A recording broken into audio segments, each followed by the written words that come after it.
Bagaimana sih proses penambangan minyak bumi?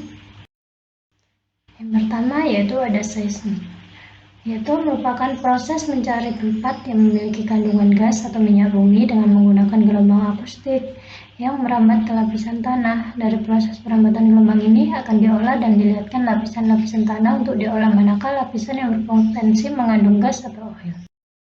Yang kedua yaitu drilling. Proses ini disebut juga dengan proses pengeboran minyak. Alat yang digunakan adalah ring. Fungsi dari ring untuk membuat lubang di tempat yang diidentifikasikan ada kemungkinan sumber minyak atau gas di tempat tersebut. Yang ketiga yaitu well logging. Proses ini yang paling mahal. Toolsnya mahal karena harus tahan pressure dan temperatur yang tinggi.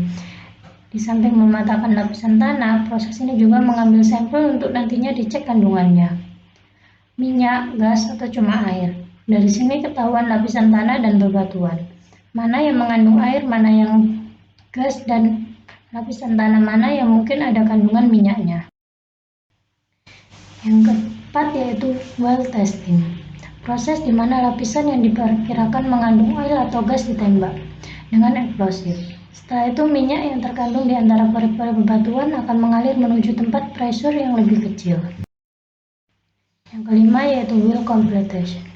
Proses instalasi aksesoris sumur sebelum nantinya sumur siap diproduksi.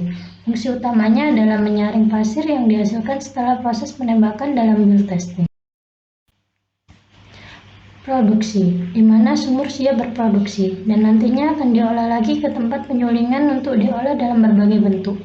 Contoh minyak tanah, bensin, solar, kerosin, LPG, dan lain-lain. Dampak pemanasan global bagi kesehatan. Apa aja sih dampak pemanasan global bagi kesehatan? Menurut WHO, dalam pertemuan tahunan di Genewa mengatakan bahwa berbagai penyakit infeksi yang timbul diidentifikasikan terkait dengan perubahan lingkungan hidup yang drastis. Beberapa fakta yang telah ditemukan oleh Badan Kesehatan Dunia dari tahun ke tahun diantaranya sebagai berikut. 1.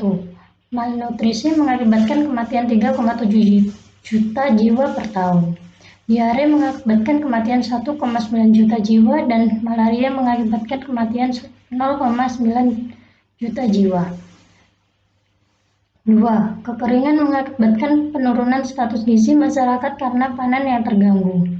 Banjir menyebabkan meluasnya penyakit diare serta leptospirosis. Yang ketiga yaitu pada suhu panas manusia rentan sakit ispa, meningkatnya penyakit menular, malaria, demam berdarah, chikungunya, penyakit yang ditularkan melalui udara dan air. Terjadinya konflik psikologi, stres, penyakit lama timbul kembali seperti penyakit malaria, penyakit bawaan, penyakit jantung, penyakit paru-paru. Yang keempat adalah dampak pemanasan global juga mempengaruhi penipisan ozon, antara lain meningkatnya intensitas sinar ultraviolet yang mencapai permukaan bumi menyebabkan gangguan terhadap kesehatan seperti kanker kulit, katarak, penurunan daya tahan tubuh, dan pertumbuhan mutasi genetik, memperburuk penyakit umum, asma, dan alergi. Meningkatkan kasus-kasus baru kematian yang disebabkan penyakit jantung dan stroke serta gangguan jantung dan pembuluh darah. 5W plus 1H. Apa aja sih dampak langsung yang ditimbulkan pemanasan global di dunia kesehatan ini? Dampak langsung yang ditimbulkan oleh pemanasan global adalah penyakit atau kematian yang berhubungan dengan suhu yang ekstrim dan efek pencemaran udara oleh spora dan jamur. Yang kedua, kapan dampak dari pemanasan global tersebut dapat menular? Dampak dari pemanasan global tersebut dapat menular melalui air atau curah hujan. Penyakit yang terbawa air cenderung menyebar seperti malaria. Yang ketiga yaitu di wilayah mana dampak penurunan kesehatan tersebut sering terjadi. Di wilayah daratan Asia Selatan sering terjadi penularan dampak pada kesehatan karena suhu yang tidak menetap, dapat meningkatkan kadar serbuk sari di udara. Yang keempat yaitu siapa yang akan mengatasi permasalahan global ini. Semua dapat mengurangi adanya pemanasan global dengan cara menghemat listrik dan tidak menggunakan alat yang menghasilkan gas COPD. Yang kelima yaitu mengapa kadar kesehatan dapat menurun karena adanya pemanasan global, karena meningkat cuaca ekstrim. Seperti ketika cuaca menjadi lebih hangat, ada peningkatan kadar serbuk dari sari dari udara. Yang keenam yaitu bagaimana cara menanggulangi pemanasan global agar tidak sampai mengganggu kesehatan. Yang pertama adalah melakukan reboisasi atau penghijauan kembali, melakukan penghematan listrik, dan tidak menggunakan alat yang menghasilkan gas CFC.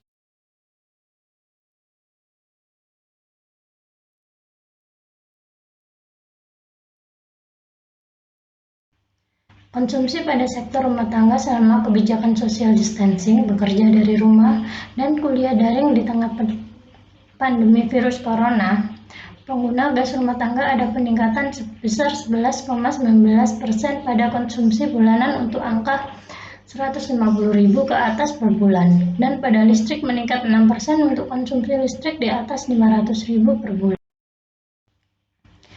Terima kasih.